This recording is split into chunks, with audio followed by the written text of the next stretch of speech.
নমস্কার দর্শক বন্ধুরা, রেসপন্সের পর্বে আপনাদের সবাইকে স্বাগত। এই মুহূর্তে কিন্তু আমি দাঁড়িয়ে আছি মোহনবাগান টাপুতে, এবং মোহনবাগান কিন্তু আপনারা সবাই জানেন যে কয়েকদিন আগেই শনিবার ইস্ট বেঙ্গলকে কিন্তু হারিয়ে হকি কলকাতা চ্যাম্পিয়নশিপ জিতেছে, এবং 3-1 গোলে কিন্তু হকিতে ইস্ট বেঙ্গলকে হারিয়েছে মোহনবাগান। এবং সেই কারণের জন্য আগে কিন্তু মোহনবাগান টাপুতে ফ্ল্যাগ হোস্টিং করা হলো, অর্থাৎ মোহনবাগান পতাকা উত্তোলন করা হলো, এবং সেখানে কিন্তু উপস্থিত ছিলেন দেবাশিস দত্ত, সঞ্জয় বসু প্রমুখ অনেকেই।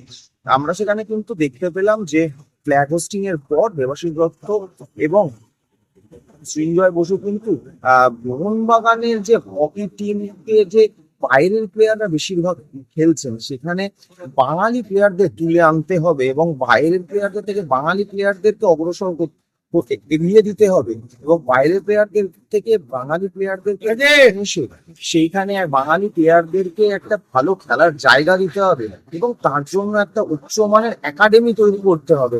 এই সব কিছু নিয়ে কিন্তু তিনি কথা বললেন, এবং তিনি তার সাথে সাথে এটাও বললেন যে যাতে ব্যাপকভাবে ফুটবলে অনেক ফ্যান বেস রয়েছে, অনেকে খেলা দেখতে আসেন, সেরকম হকি উন্মাদনা বাড়ানোর জন্য যাতে হকি খেলা দেখার জন্য অনেক দর্শক আসে, ফ্যান বেসরা উদ্যোগী হয়, সেইটাও কিন্তু তিনি সমাজ মাধ্যমের মাধ্যমে, সেটাও কিন্তু তিনি সংবাদ মাধ্যমের মধ্যে দিয়ে জানিয়ে দিলেন।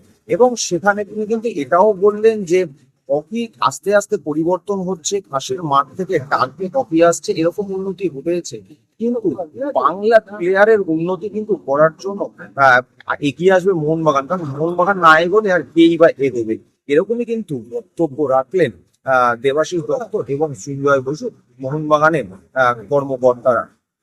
চলুন শুনে নি কি বললেন তারা। পরিকল্পনা আমরা কংক্রিট কোনো পরিকল্পনা করে উঠতে পারিনি, কিন্তু আমরা 22 বছর পরে, গত 3 বছর আমি যখন শুরু করেছিলাম, তারপরে 3 বছর হয়ে যায়, 3 বছরে 2বার চ্যাম্পিয়ন, একবার আমরা 2 বছরও আমাদের এই কমিটি এসে সেই একই রকমভাবে এবারও আমরা চ্যাম্পিয়ন হয়েছি। কিন্তু আমরা একটা জিনিস দেখছি, হকির একটা উন্নয়ন হয়েছে যে হকি ঘাসের মাঠ থেকে আস্তে খেলা হচ্ছে, সেটা একটা বড় পদক্ষেপ। এইবার সেকেন্ড পদক্ষেপ হচ্ছে বাংলার থেকে প্লেয়ার তৈরি করা, সেটা এখন অব্দি কারোর কোনো পদক্ষেপ সেই অর্থে নেয়নি। তো মোহনবাগান যদি না হয়ে আর কি এগোবে, সেই জন্য আমি এবং সুচির দুজনে মিলে আলোচনা করেছি। এবার সবার সঙ্গে আলোচনা করে যে বাংলার প্লেয়ার কী করে তুলে আনা যায়।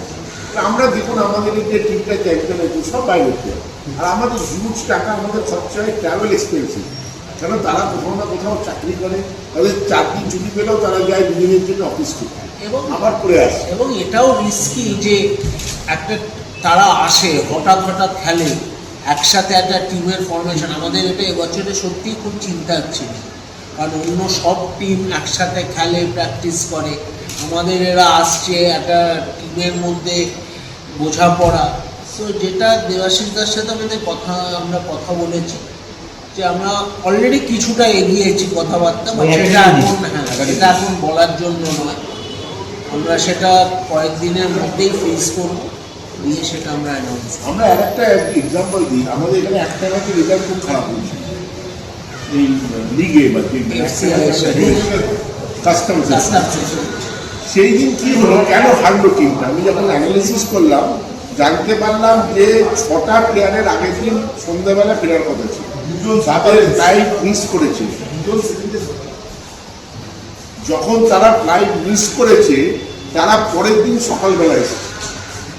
এবার সেই দিন এসে আপনি কোনো সাইন্স হয় না যে কোনো প্লেয়ার সে নেমে মাঠে নেমে খেলে দেবে, ম্যাচ জিতিয়ে দেবে, এটা কোনো সায়েন্সে বোঝাপড়ার অভাবে আমরা সেদিন, এবং প্লেয়াররা টায়ার্ডনেস ছিল। প্লেয়ারদের এইখান থেকে যদি আমরা প্লেয়ার তৈরি করে একটা টিম না নিজে তৈরি করা যেতে পারে, যারা বছরের পর বছর সেই টিম, তাদের এক্সাম্পল আজকে শুনলাম যে ইস্ট বেঙ্গলের যে টিমটা খেলেছে, সেখানে গত 2 বছর আমাদের যারা প্লেয়ার খেলতো তার মধ্যে 11 জন প্লেয়ার ওখানে খেলেছে। তো সেই জন্য কোনো টিম আমরা কেউই বানাতে পারছি না, আমরা বানাতে পারছি না। কাস্টমসের আছে কি, ওরা চাকরি করে, ওদের চাকরির প্লেয়ারগুলো ওদের আছে, কিন্তু আমাদের যেগুলো মোহনবাগান যাদের চাকরির প্লেয়ার নেই, তাদের পক্ষে খুব সমস্যা।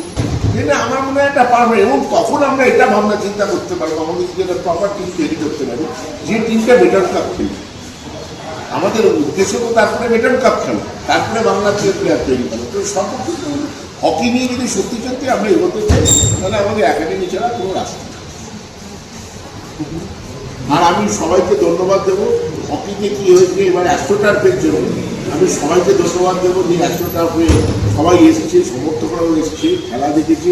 এবং আমার মনে হয় কোথাও না কোথাও এই দুটো আর ইস্টবেঙ্গলের সঙ্গে খেলাটাতে হকির একটু এটাও মাত্রাটাও বেড়েছে, ইন্টারেস্টটাও বেড়েছে লোকের, ডার্বি হলে ইন্টারেস্টও বেড়েছে।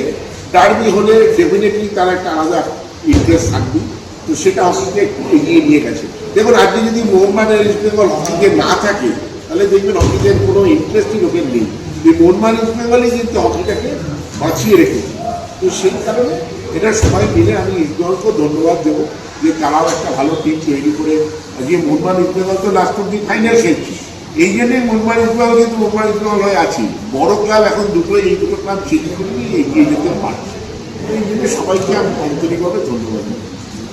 দেবাশিস দা, এই যে নির্জয়ী দলকে কোনো আর্থিক পুরস্কার দেওয়ার চিন্তা আমরা তো অ্যানাউন্স করে দিই 2 লক্ষ টাকা দেওয়া হবে, অ্যানাউন্স করে দিই সেদিন আমরা সবাই মিলে আমি সুশীল মিলে আলোচনা করে 2 লক্ষ টাকা আমরা দেওয়া হবে।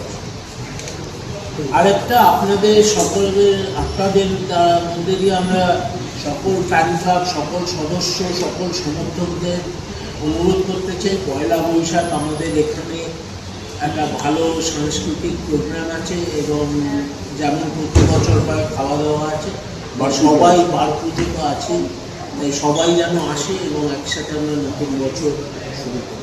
মোহনবাগান ট্রেন থেকে আমি অর্পণ দেবনাথ, প্রেস স্পোর্টস।